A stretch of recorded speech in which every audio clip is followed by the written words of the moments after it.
निश्चिता यथा रज्जुः अंधकारे विकल्पिता सर्प धारादिभिर्भावैः तद्वद् आत्मा विकल्पितः. ಅನಿಶ್ಚಿತವಾದ ಹಗ್ಗ. ಹಗ್ಗ ಒಂದು ಬಿದ್ದಿದೆ. ಅದು ಹೇಗಿದೆ? ಮಂದ ಅಂಧಕಾರವಿದೆ, ತುಂಬಾ ಬೆಳಕು ಇಲ್ಲ ಅಂತಾನೂ ಇಲ್ಲ, ಆಮೇಲೆ ಬೆಳಕು ಇದೆ ಅಂತಾನೂ ಇಲ್ಲ. ಅದು ಏನು ಭ್ರಮೆ ಆಗ್ಬೋದು? ಒಬ್ಬನಿಗೆ ಹಾವು ಅಂತ ಕಾಣಿಸ್ಬೋದು, ಇನ್ನೊಬ್ಬನಿಗೆ ನೀರಿನ ಧಾರೆ ಅಥವಾ ಇದಾಗಿರ್ಬೋದು, ಭೂಮಿ ಇದಾಗಿರ್ಬೋದು ಅಂತ ಬೇರೆ ಬೇರೆ ಕಲ್ಪನೆಗಳು ಬರ್ಬೋದು, ಬೇಕಾದಷ್ಟು ಕಲ್ಪನೆಗಳು ಬರ್ಬೋದು. ಅದ್ರಿಂದ ಆತ್ಮ ಏನ್ ಮಾಡ್ತಾನೆ, ಅದನ್ನ ಹಾಗಿದೆ ಅಂತ ಅಂದುಕೊಂಡ್ಬಿಡ್ತಾನೆ ಅಲ್ವಾ? ಅಂದ್ಕೊಳ್ತಾನೋ ಇಲ್ವೋ? ಇವಾಗ ಅವನು ಇದೆಲ್ಲ ಬೇರೆ ಬೇರೆ ಅಂದುಕೊಳ್ಳೋದಕ್ಕೆ ಕಾರಣ ಏನು? ಒಂದೇ ಕಾರಣ, ಹಗ್ಗದ ಜ್ಞಾನ ಆಗದೆ ಇರೋದ್ರಿಂದ. ಮೊದಲೇ ಹಗ್ಗದ ಜ್ಞಾನ ಆಗ್ಬಿಟ್ಟಿದ್ರೆ ಅವನು ಇದನ್ನೆಲ್ಲ ಕಲ್ಪನೆ ಮಾಡ್ತಾನೆ ಇರ್ಲಿಲ್ಲ.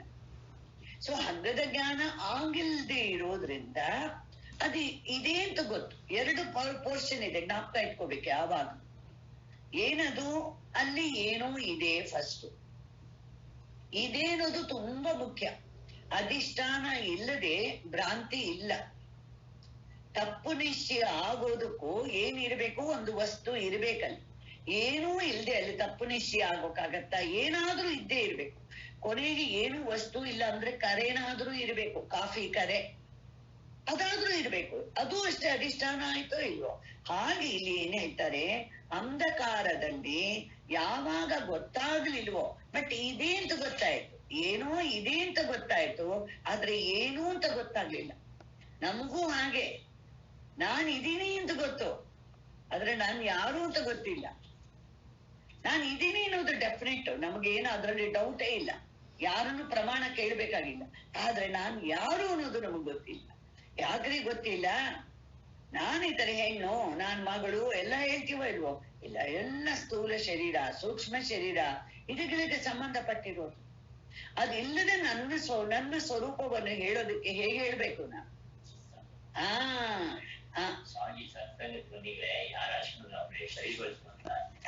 ಆಯ್ತು. ನಮ್ಗೆ ಅದು ಏನ್ ಹೇಳಿದ್ರು ಅಂದ್ರೆ, ನಿಮ್ಮನ್ನ ಸತ್ಸಂಗಕ್ಕೆ ಯಾರು ಕರ್ಕೊಂಡು ಬರ್ತಾರೆ?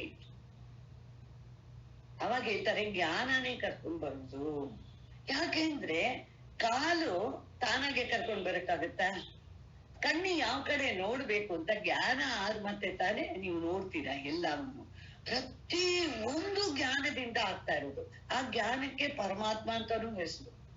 ನಾವ್ ಅವನಿಗೆ ಹೆಸರೇ ಜ್ಞಾನ ಅಂದ ತಕ್ಷಣ ನಮ್ಗೆ ದೇವರು ಅಂದ್ರೆ ಒಂದು ಬೊಂಬೆ ತರ ಬಂದ್ಬಿಟ್ಟು ಹೇಳ್ಬೇಕಾ?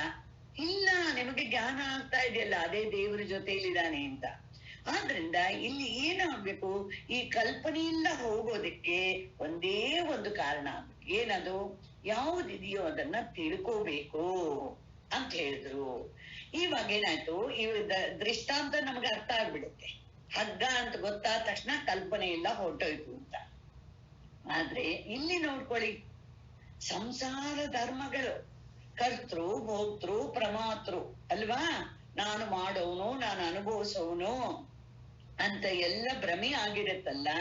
ಆ ತನ್ನ ರೂಪದಿಂದ ನಿಶ್ಚಯವಾಗದೆ ಇರೋದ್ರಿಂದ ಆಮೇಲೆ ನಾನೇ ಪ್ರಾಜ್ಞ, ನಾನೇ ಪ್ರಾಣ ಅಂತ ಬೇಕಾದಷ್ಟು ಇದನ್ನ ಕಲ್ಪನೆ ಮಾಡ್ಕೊಳ್ತಾನೆ.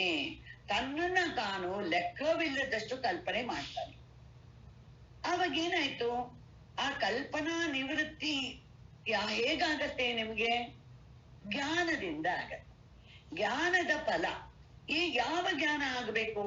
ಅದಕ್ಕೆ ನೆಕ್ಸ್ಟ್ ಕಾರಿಕ ಹೇಳ್ತಾರೆ, ನಿಶ್ಚಿತಾಯಾಂ ಯಥಾ ರಜ್ವಾಂ ವಿಕಲ್ಪೋ ವಿನಿವರ್ತತೆ ರಜ್ಜುರೇವೇತಿ ಚಾದ್ವೈತಂ ತದ್ವದ್ ಆತ್ಮ ವಿನಿಶ್ಚಯಃ. ರಜ್ಜುರೇವೇತಿ ಚ ಅದ್ವೈತಂ ತದ್ವದ್ ಆತ್ಮ ವಿನಿಶ್ಚಯಃ. ಯಾವಾಗ ಅಧಿಷ್ಠಾನದ ನಿಶ್ಚಯ ಆಯ್ತೋ, ಹಗ್ಗದ ನಿಶ್ಚಯ ಆಗೋಯ್ತೋ, ಅವಾಗ ಒಂದು ಶಾರ್ಟ್ ಅಲ್ಲಿ ಒಂದೊಂದಾಗ ಹೋಗಲ್ಲ, ನಿಧಾನಕ್ಕೆ ಹೋಗ್ಬೇಕ ಒಂದೊಂದು. ಏನು? ಸರ್ಪದ ಭ್ರಾಂತಿ, ಆಮೇಲೆ ಬೇರೆ ನೀರಿನ ಇದು ಕೋಡಿ ಅದು ಹೋಗ್ಬೇಕು. ಅದೆಲ್ಲ ಒಟ್ಟಿಗೆ ಏನಾಯ್ತು? 10 ಕಲ್ಪನೆ ಇದ್ರೆ ಎಲ್ಲ ಕಲ್ಪನೆಗಳು ಒಂದು ಶಾರ್ಟ್ ಅಲ್ಲಿ ಹೋಗತ್ತೆ, ಹಗ್ಗ ಅಂತ ನಿಶ್ಚಯ ಆದ ತಕ್ಷಣ. ಅದೇ ರೀತಿ ನಿಮಗೆ ಆತ್ಮ ವಿನಿಶ್ಚಯ, ವಿಚಾರದಿಂದ, ವಿವೇಕದಿಂದ ಯಾವಾಗ ನಿಶ್ಚಯ ಮಾಡ್ತೀರೋ ಈ ಆತ್ಮ ಅಸಂಗವಾಗಿದೆ ಅಂತ. ಇವಾಗ ನೋಡಿ, ಒಂದು ಎಕ್ಸಾಂಪಲ್. ಒಂದು ಮದುವೆ ಮನೆಗೆ ಒಬ್ಬೊಬ್ಬ ಸತ್ಸಂಗ ಮಾಡ್ತಾನೆ ಗುರು ಹತ್ರ ಯಾವಾಗ್ಲೂ. ಅವನ ಫ್ಯಾಮಿಲಿಲೋ ಯಾರ್ದೋ ಮದ್ವೆಗೆ ಹೋಗಿದ್ದಾನೆ. ಹೋದ್ರೆ ನೋಡ್ದ, ಎಲ್ಲಾನು ನೋಡ್ತಾ ಇದ್ದಾನೆ. ಯಾಕಂದ್ರೆ ಗುರು ಹತ್ರ ಹೋಗ್ಬಿಟ್ಟು ನಾಳೆ ಡಿಸ್ಕಸ್ ಮಾಡ್ಬೇಕು ಅಂತ ಅವನಿಗೆ ಆಸೆ. ಅವಾಗ ನೋಡ್ದ, ಗಂಡು ಹೆಣ್ಣು ಮದುವೆ ಮಾಡ್ಕೊಳ್ಬೇಕು, ಅವ್ರಿಗೆ ಅಲ್ಲಿ ಉದ್ದೇಶ ಇದೆ. ತಾಯಿ ತಂದೆ ಪ್ರತಿಯೊಬ್ಬರು ಎಲ್ಲಾರು ಬ್ಯುಸಿ ಆಗಿದ್ದಾರೆ. ಎಲ್ಲಾರು ಏನಾದ್ರೂ ಒಂದು ಪರ್ಪಸ್ ಎಲ್ಲಾನು ಇದೆ, ಅಂಟ್ಕೊಂಡಂಗೆ. ಪರ್ಪಸ್ ಇದೆ ಅಂದ್ರೆ ಎಲ್ಲಾರ್ಗು ಸಮಥಿಂಗ್ ಇಸ್ ಕನೆಕ್ಟೆಡ್ ಆಗಿ ಅಲ್ವಾ. ತಂದೆ ತಾಯಿ ಆಗ್ಲಿ ಎಲ್ಲ ಅಡಿಗೆಗಳು ಅವರು ದುಡ್ಡು ತಗೋತಾರೆ, ಅದಕ್ಕೋಸ್ಕರ ಅವ್ರು ಅಡಿಗೆ ಮಾಡ್ತಾ ಇದ್ದಾರೆ. ಬಂದವರೆಲ್ಲ ಏನಾಯ್ತು, ಊಟ ಮಾಡಿ ಹಾರೈಸೋಕೆ ಬಂದಿದ್ದಾರೆ ಮದುಮಕ್ಕಳನ್ನ. ಅವರು ಬಂದಿದ್ದಾರೆ, ಎಲ್ಲಾರು ನೋಡ್ತಾ ಇದ್ದಾನೆ. ವಾಪಸ್ ಹೋದಂತೆ ಗುರುಗಳ ಹತ್ರ ಹೇಳ್ದ, ಗುರುಗಳೇ ಅಲ್ಲಿ ನೋಡ್ದೆ ನಾನು, ಯಾರಲ್ಲಿ ಯಾವುದಕ್ಕೂ ಅಂಟದೆ ಇರೋರು ಅಂತ ಒಬ್ರು ಕಾಣಿಸ್ಲಿಲ್ಲ. ಎಲ್ಲರೂ ಎಲ್ಲದಕ್ಕೂ ಸಂಬಂಧಪಟ್ಟಿರೋಂಗೆ ಇದ್ರು. ಗುರು ಏನ್ ಮಾಡಿದ್ರು ಕೇಳ್ತಾರೆ, ನೀನು ಏನೇನ್ ತಿಂದ್ರು ಅವರೆಲ್ಲ, ಏನೇನ್ ಅಡ್ಗೆ ಮಾಡಿದ್ರು, ಏನ್ ತಿಂದ್ರು? ಅವ್ನು ಹೇಳ್ದ, ಏನ್ ಗುರುಗಳೇ ಎಷ್ಟೊಂದ್ ಸ್ವೀಟ್ ಗೊತ್ತಾ, ಜಹಾಂಗೀರ್ ಮಾಡಿದ್ರು, ಎಷ್ಟು ಚೆನ್ನಾಗಿತ್ತು, ಎಷ್ಟು ಕಲರ್ ಹೇಗಿತ್ತು ಗೊತ್ತಾ, ಕಾಣಿಸ್ತಾನೆ. ಅದೇಪ್ಪ ಅದೇಗೆ ನಿಂಗ ಕಾಣಿಸ್ತು? ಎಲ್ಲ ಗುರುಗಳೇ ಫಸ್ಟ್ ಕ್ಲಾಸ್ ಲೈಟ್ ಹಾಕಿದ್ರು, ತುಂಬಾ ಬ್ರೈಟ್ ಲೈಟ್ ಹಾಕಿದ್ರು ಅಂತ ಹೇಳಿದ್ರು. ಇವಾಗ ಬ್ರೈಟ್ ಲೈಟ್ ಹಾಕಿದ್ರೆ ಅವ್ರು ಹೇಳಿದ್ರು, ಲೈಟು ಎಲ್ಲರನ್ನೂ ಬೆಳಗ್ತಾ ಇದೆ, ಮಧುಮಕ್ಕಳನ್ನ ಬೆಳಗ್ತಾ ಇದೆ, ಬಂದವನ್ನ ಬೆಳಗ್ತಾ ಇದೆ, ಊಟವನ್ನು ಬೆಳಗ್ತದೆ. ಬಟ್ ಲೈಟ್ ಯಾವ್ದಕ್ಕೆ ಅಂಟಿದೆಪ್ಪ? ಯಾವ್ದಕ್ಕೂ ಅಂಟಿಲ್ಲ ಅಲ್ವಾ. ಆರ್ಡಿನರಿ ಭೌತಿಕ ಪ್ರಕಾಶ ಒಂದಕ್ಕೂ ಅಂಟೋದಿಲ್ವಲ್ಲ. ಹಾಗಿರುವಾಗ ಈ ಆತ್ಮ ಪ್ರಕಾಶ ಅನ್ನೋದು ಯಾವ್ದಕ್ಕೆ ತಾನಪ್ಪ ಅಂಟತ್ತೆ? ಯಾವುದಕ್ಕೂ ಅಂಟಲ್ಲ. ಮನಸ್ಸಿಗೆ, ಬುದ್ಧಿಗೆ, ಇಂದ್ರಿಯಕ್ಕೆ, ಸ್ಥೂಲ ಶರೀರಕ್ಕೆ, ಸೂಕ್ಷ್ಮ ಶರೀರಕ್ಕೆ. ಯಾವಾಗ ಇದು ವಿನಿಶ್ಚಯ, ವಿವೇಕದಿಂದ, ವಿಚಾರದಿಂದ ನಿಶ್ಚಯ ಮಾಡ್ತೀಯೋ ಆವಾಗ ಏನಾಗತ್ತೆ, ಎಲ್ಲಾ ಕಲ್ಪನೆಗಳು ಅಂದುಕೊಂಡಿರೋದು. ಹಾಗಾದ್ರೆ ಏನಾಗತ್ತೆ, ಓಹೋ, ಅದಕ್ಕೆ ಒಂದು ಫುಟ್ ನೋಟ್ ಕೊಡ್ತಾರೆ ನೋಡಪ್ಪ, ನಿನಗೆ ಹಾವಿನ ಭ್ರಾಂತಿ ಹೋಗತ್ತೆ ಅಂದ್ರೆ, ಹಾವು ಇವಾಗ ಪ್ಲಾಸ್ಟಿಕ್ ಹಾವು ಹಾಕಿದ್ದಾರೆ, ಹಗ್ಗದ ಹಾವು ಬೇಡ, ಪ್ಲಾಸ್ಟಿಕ್ ಹಾವು. ಅದು ನಿಜಾಂತ ಭ್ರಮೆ ಆಗಿರುವಾಗ ಆಮೇಲೂ ನಿಮ್ಗೆ ಹಾವು ಅಂತ ತಾನೇ ಕಾಣಿಸುತ್ತೆ. ಅದು ಹಾವು ಹೋಗ್ಬೇಕು ಅಂತ ಏನಿಲ್ಲ. ಅವ್ರು ಹೇಳಿದ್ರು ಹಾವೆಂಬ ನಿಶ್ಚಯ ಹೋಗಬೇಕು. ಎಷ್ಟು ಚೆನ್ನಾಗಿದೆ ನೋಡಿ. ಅದೇ ರೀತಿ ಯಾವುದು ಭಯಪಡಬಾರ್ದು ಮನುಷ್ಯ. ಸತ್ಸಂಗಕ್ಕೆ ಬಂದಿರೋರು, ಜ್ಞಾನಿಗಳು ಬರ್ತಾರ ಸತ್ಸಂಗಕ್ಕೆ, ಜೀವನ್ ಮುಕ್ತರು ಸತ್ಸಂಗಕ್ಕೆ ಬರ್ತಾರ. ಯಾರು ಬರೋರು ಸತ್ಸಂಗಕ್ಕೆ? ಎಲ್ಲ ಲೌಕಿಕದಲ್ಲಿ ಇರೋರು ತಾನೇ ಬರೋದು, ಕಲಿಬೇಕು ಅಂತ ಆಸೆಯಿಂದ. ಅವ್ರಿಗೆ ಬಂದ ತಕ್ಷಣ ಅವ್ರಿಗೆ ಭಯಪಡಿಸ್ಬಿಟ್ರೆ ನೀವು ನೋಡಿ, ಆತ್ಮನ್ನ ನಾನ್ ತಿಳಿದುಕೊಂಡ ತಕ್ಷಣ ನೀವು ಅಂದುಕೊಂಡಿರೋದು ನನ್ನ ಮನೆ, ನನ್ನ ಪರಿವಾರ ಎಲ್ಲ ಹೊರಟೋಗ್ಬಿಡತ್ತೆ ಅಂತ ಅಂದ್ಬಿಟ್ರೆ, ಇವ್ರು ನೆಕ್ಸ್ಟ್ ಡೇ ನಾಳೆ ಸತ್ಸಂಗಕ್ಕೆ ಬರ್ತಾರ? ಖಂಡಿತ ಬರೋದಿಲ್ಲ. ಅಲ್ಲಿ ಅದಕ್ಕೆ ಹೇಳ್ತಾರೆ, ಇಲ್ಲಿ ವಿವೇಕ್ಷಿತ ಅದೆಲ್ಲ ಹೊರಟೋಗತ್ತೆ ಅಂತ ಅಲ್ಲಪ್ಪ, ಅದು ನಿಶ್ಚಯ ಮಾತ್ರ ಹೋಗತ್ತೆ. ಏನು ನಿಶ್ಚಯ? ಆ ಹಾವು ಅಂತ ನಾನು ತಪ್ಪಾಗಿ ತಿಳಿದಿದ್ದೆ, ತಪ್ಪು ನಿಶ್ಚಯ ಹೋಗತ್ತಷ್ಟೇ, ಬೇರೆ ಎಲ್ಲ. ಹೇಗೆ ಇವಾಗ ಆಕಾಶದಲ್ಲಿ ನೀಲಿಮ ಇದೆ. ಇವಾಗ ಏನ್ ಗೊತ್ತಾಯ್ತು? ನಮ್ಗೆ ಗೊತ್ತಾಯ್ತು, ಅಲ್ಲಿ ದಿವಸ ವಾಕ್ ಮಾಡುವಾಗ ದೃಷ್ಟಿ ಅದು ಹೋಗತ್ತೆ. ಎಂತ ಕಲರ್, ಈ ನೀಲಿ ಕಲರ್ ಯಾವ ಪೇಂಟ್ ಇಂದ ಹಾಕಿದಾನೆ ದೇವ್ರು, ಹೇಗಿಷ್ಟು ಚೆನ್ನಾಗಿ ಕಾಣಿಸತ್ತೆ. ಇದನ್ನ ಇಲ್ಲ ಅಂತ ಹೇಳ್ತಾರಲ್ಲ ಸೈಂಟಿಸ್ಟ್, ಹೀಗೆಷ್ಟು ಚೆನ್ನಾಗಿ ಕಾಣಿಸತ್ತೆ. ಏನು ಇಲ್ವಲ್ಲ ಸಾಲಿಡ್ ಆಗಿ, ಎಷ್ಟು ಮೇಲಕ್ಕೆ ಹೋದ್ರು ಪ್ಲೇನು ಸಿಗೋದಿಲ್ವಲ್ಲ. ಅದು ಇದ್ರೆ ತಾನೇ ಸಿಗೋದದು. ಎಷ್ಟು ಚೆನ್ನಾಗಿ ನೋಡಿ ಕಾಣಿಸುತ್ತೆ. ಇದನ್ನೆಲ್ಲ ಅಲ್ಲಿ ಒಳ್ಳೆ ಫುಟ್ನೋಟ್ ಹಾಕ್ತಾರೆ. ಹಾವು ತೋರದೆ ಹೋಗುವುದು ವಿವಕ್ಷಿತ ಅಲ್ಲ, ಇಂಪ್ಲೈಡ್ ಮೀನಿಂಗ್ ಅಲ್ಲಿ ತಾತ್ಪರ್ಯ ಅದಲ್ಲ. ತಾತ್ಪರ್ಯ ಏನು ಅಂದ್ರೆ, ನಿಮ್ಮ ತಪ್ಪು ನಿಶ್ಚಯಗಳು ಓಡೋಟೋಗತ್ತೆ, ಅದನ್ನ ಓಡಿಸ್ಬೇಕು. ನಮ್ಮ ಮೂಲ ಜೀವನ ತಪ್ಪು ನಿಶ್ಚಯದಿಂದಲೇ ನಡೀತಿದೆ. ನಾವು ಹುಟ್ಟಿದೀನಿ, ನಾವು ಒಂದಲ್ಲ ಒಂದಿನ ಸತ್ತೋಗ್ಬಿಡ್ತೀನಿ. ಅದಕ್ಕೆ ನನಗೆ ಯಾವಾಗ್ಲೂ ಏನಾದ್ರೂ ಯೋಚನೆ ಇರುತ್ತೆ. ಇದು ಎರಡು ನನಗೆ ತುಂಬಾ ಇಂಪಾರ್ಟೆಂಟ್ ಆಗಿ ನಿಶ್ಚಯ ಮಾಡ್ಬಿಟ್ಟಿದ್ದೀನಿ. ಫಸ್ಟ್ ಅದಕ್ಕೆ ಇಲ್ಲಿ ಮಂತ್ರಗಳು ಕೊಟ್ಬಿಡ್ತಾರೆ. ಏನ್ ಮಾಡ್ತಾರಂತೆ ಅವನು ಅಂದ್ರೆ, ಅಜರೋ ಅಮರೋ ಅಮೃತೋ ಅಭಯ.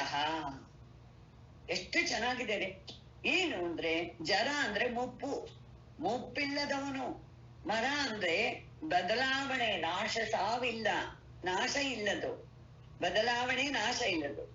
ಅಮೃತ ಏನ್ ಆಗಿದ್ದಾನೆ, ಆಮೇಲೆ ಆ ಸ್ವಭಾವ ಹೇಗಿದೆ, ಯಾವಾಗ್ಲೂ ಒಂದೇ ರೂಪದಿಂದ ಇರು. ಆಮೇಲೆ ಅಭಯ, ಭಯದಕ್ಕೆ ಕಾರಣವೇ ಇಲ್ಲದಿರೋದು. ಬಟ್ ಇದನ್ನ ಹೇಗೆ ನಿಶ್ಚಯ ಮಾಡಿದ್ವಿ? ನೇತಿ ನೇತಿ ನೇತಿ ನೇತಿ ಅಂತ ಯಾವ್ದನ್ನ ನಾಯಿತಿ ನಾಯಿತಿ ಅಂದ್ವಿ? ಈ ಪ್ರಪಂಚನ ಮನೆ ಇಲ್ಲ ಅಂತ ಹೇಳ್ಬೇಕಾ, ಪರಿವಾರ ಇಲ್ಲ ಅಂತ ಹೇಳ್ಬೇಕಾ, ನಾನು ಹೆಣ್ಣಲ್ಲ ಅಂತ ಹೇಳ್ಬೇಕಾ? ಏನ್ ಹೇಳ್ಬೇಕು ಅಂದ್ರೆ, ನಿಶ್ಚಯ ಮಾಡಿರೋದು ತಪ್ಪು ನಿಶ್ಚಯನ ನೇತಿ ನೇತಿ ಮಾಡ್ಬೇಕು. ಎಲ್ಲ ತಪ್ಪು ನಿಶ್ಚಯಗಳನ್ನ, ಏನು ತಪ್ಪು ನಿಶ್ಚಯ? Starting from ದೇಹೋಹಂ. ಕೃಷ್ಣ ಅದಕ್ಕೆ ಭಗವದ್ಗೀತಾಲಿ ಬಹಳ ಚೆನ್ನಾಗಿ ಉಪದೇಶ ಮಾಡ್ದ. ನಿನ್ನ ವಿಭೂತಿ ಹೇಳು, ನೀನ್ ಯಾರು, ನೀನ್ ಹೇಗೆ ಮ್ಯಾನಿಫೆಸ್ಟ್ ಆಗಿದೀಯಾ ಅಂತ. ಅಹಂ ಆತ್ಮ ಅಂದ. ನೋಡಿದ್ರ ಪರಮಾತ್ಮ ಏನ್ ಹೇಳ್ತಾನೆ? ಆತ್ಮ, ಅದೇ ಮ್ಯಾನಿಫೆಸ್ಟೇಷನ್. ಸೊ ಫಸ್ಟ್ ನಮಗೆ ಏನ್ ಹೇಳ್ಕೊಡ್ತಾನೆ? ಇದಂ ಶರೀರಂ, ಅಹಂ ಶರೀರಂ ಹೇಳ್ಬೇಡಿ. ಸೊ ಇಲ್ಲಿ ಏನಾಗತ್ತೆ, ಯಾವುದು ತೊಲಗತ್ತೆ? ಯಾವುದು ನಾವು ತಪ್ಪು ನಿಶ್ಚಯ ಮಾಡಿದೀವೋ ಅದು ಮಾತ್ರ ಹೋಗಬೇಕು. ಅದಕ್ಕೆ ಜೀವನ ಮುಕ್ತಿನೇ ಮುಕ್ತಿ ಅಂತ ಹೇಳೋದು. ಸತ್ತೋಗ್ಬಿಟ್ಟು ಎಲ್ಲ ಬಿಟ್ಟೋದ್ರೆ ಮುಕ್ತಿ ಅಂತ ಏನು ಬೇಕಾಗಿಲ್ಲ. ಶಂಕರಾಚಾರ್ಯರಿಗೆ ಮಾತ್ರ ಜೀವನ್ ಮುಕ್ತಿನೇ ಮುಕ್ತಿ ಹೇಳೋದು, ಜೀವನ್ನೇವ ಮುಕ್ತ ಅಂತ. ಹೇಗಿರ್ಬೇಕು ಅವನ ನಿಶ್ಚಯ? ಅಪೂರ್ವಂ ಅನಪರಂ ಅನಂತರಂ ಅಬಾಹ್ಯಂ. ಈ ಆತ್ಮನನ್ನ ಹೇಗೆ ನಿಶ್ಚಯ ಮಾಡ್ಬೇಕು? ಅಪೂರ್ವಂ, ಇದಕ್ಕೆ ಹಿಂದೆ ಏನು ಇಲ್ಲ, ಯಾವ ಕಾರಣನೂ ಇಲ್ಲ. ಯಾಕಂದ್ರೆ ಯಾವಾಗ ಇದು ಅಜ, ಹುಟ್ಟಿಲ್ಲ ಅಂತಾರೋ, ಹುಟ್ಟಬೇಕು ಅಂದ್ರೆ ಕಾರಣ ಇರ್ಬೇಕು. ಯಾವಾಗ ಹುಟ್ಟಿಲ್ಲ, ಯಾವಾಗ್ಲೂ ಇರೋದು ಅಂದ್ರೆ ಅದಕ್ಕೆ ಅಪೂರ್ವಂ, ಹಿಂದೆ ಏನು ಇಲ್ಲ. ಅನಪರಂ, ಮುಂದೆ ಇದರಿಂದ ಏನು ಹುಟ್ಟೋದಿಲ್ಲ. ಇಲ್ಲ ಮಕ್ಕಳು ಮರಿ ಹುಟ್ಟೋಲ್ವಾ ಅಂದ್ರೆ, ಎಲ್ಲ ಹುಟ್ಟಿದ ಹಾಗೆ ಎಲ್ಲಾನು ಅಷ್ಟೇ. ಸ್ವಪ್ನದಲ್ಲಿ ಮಕ್ಕಳು ಮರಿ ಹುಟ್ಟೋಲ್ವಾ? ಧಾರಾಳವಾಗಿ ಹುಟ್ಟುತ್ತಾರೆ, ಖಂಡಿತ ಹುಟ್ಟುತ್ತಾರೆ. ಆದ್ರೆ ಹುಟ್ಟಿದಾರೆ ನಿಜವಾಗ್ಲು? ಇಲ್ವಲ್ಲ. ಇಲ್ಲೂ ಏನಾಗುತ್ತೆ ಅಲ್ಲಿ ಅಷ್ಟೇ, ಇದು ಸ್ವಲ್ಪ ಲಾಂಗ್ ಡ್ಯೂರೇಷನ್ ಅಂತ ತಗೊಳ್ಬೇಕಷ್ಟೇ. ಇಲ್ಲೂ ಎಚ್ಚರ ಆದಾಗ ಗೊತ್ತಾಗುತ್ತೆ. ಈ ಎಚ್ಚರ ಅನ್ನೋದೇನು? ಮೃತ್ಯು ಬಂದ ತಕ್ಷಣ ಎಲ್ಲ ವಾಶು, ಒಂದು ಜನ್ಮದ ಪೂರ ಮರುವು ಮಾಡ್ಬಿಡ್ತಾನೆ ಪರಮಾತ್ಮ. ಅದು ನಮ್ಮ ಒಳ್ಳೆದಕ್ಕೆ ಮಾಡಿದ್ದಾನೆ. ಸೊ ಅನಪರಂ ಅನಂತರಂ ಅಬಾಹ್ಯಂ, ಒಳಗಿಲ್ಲದ್ದು ಹೊರಗಿಲ್ಲದ್ದು ಅಂದ್ರೆ ಏನರ್ಥ? ಅಖಂಡ ತತ್ವ. It is all pervading, one and only ಅಂತ ನಿಶ್ಚಯ ಮಾಡ್ಬೇಕು. ಆವಾಗ ಎಷ್ಟೆಷ್ಟು ಚೆನ್ನಾಗಿ ಮನಸ್ಸು ಆತ್ಮೈವೇದಂ ಸರ್ವಂ ಬ್ರಹ್ಮೈವೇದಂ ಸರ್ವಂ, ಈ ತರ ನಾವು ಪುನಃ ಪುನಃ ನಿಶ್ಚಯ ಮಾಡ್ಬೇಕು. ಇದು ನಿಶ್ಚಯ ಮಾಡೋ ತನಕ ನಮಗೆ ಆ ಕಲ್ಪನಾ ವೃತ್ತಿಗಳು ಹೋಗೋದಿಲ್ಲ. ಏನೇನು ಕಲ್ಪನಾ ವೃತ್ತಿಗಳು? ನಾನು ಹೆಣ್ಣು, ನಾನು ಗಂಡು, ನಾ ಹುಟ್ಟಿದೀನಿ, ನಾ ಮನುಷ್ಯ, ನಾ ಪ್ರಾಣಿ ಅಲ್ಲ, ಬೇಕಾದಷ್ಟು ಕಲ್ಪನೆಗಳು ಹೋಗೋದೇ ಇಲ್ಲ. ಇವಾಗ ಒಂದು ಕನ್ಕ್ಲೂಡಿಂಗ್ ಸ್ಟೇಟ್ಮೆಂಟ್ ಹೇಳ್ತಾರೆ. ಏನದು? ಪ್ರಾಣಾದಿಭಿಹಿ ಅನಂತೇಶ ಭಾವೈಹಿ ಏತೈರ್ ವಿಕಲ್ಪಿತಃ ಮಾಯಾ ಏಷ ತಸ್ಯ ದೇವಸ್ಯ ಯಯ ಅಯಂ ಮೋಹಿತಃ ಸ್ವಯಂ.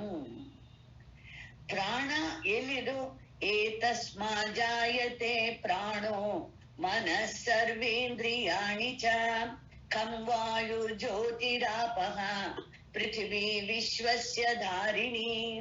ಎಷ್ಟು ಮಂತ್ರಗಳಿದೆ ನಮ್ಗೆ ಸೃಷ್ಟಿ ಪ್ರಕ್ರಿಯೆ ಹೇಳೋದು. ಬಟ್ ಎಲ್ಲದರಲ್ಲೂ ಏನಂತ ತಿಳಿಸ್ಕೋಬೇಕು? ಮೊದಲು ಏನ್ ಹೇಳ್ತಾ ಇದೆ ಅಂತ ಜ್ಞಾಪಕ ಇಟ್ಕೋಬೇಕು. ಏನ್ ಹೇಳಿದ್ರು ಮೊದಲು? ಆತ್ಮಾವಾ ಇದಮೇಕ ಏವಾಗ್ರ ಆಸೀತ್ ನ ಅನ್ಯತ್ ಕಿಂಚನ ಮಿಷತ್ ಅಂತ ಹೇಳ್ಬಿಟ್ರು.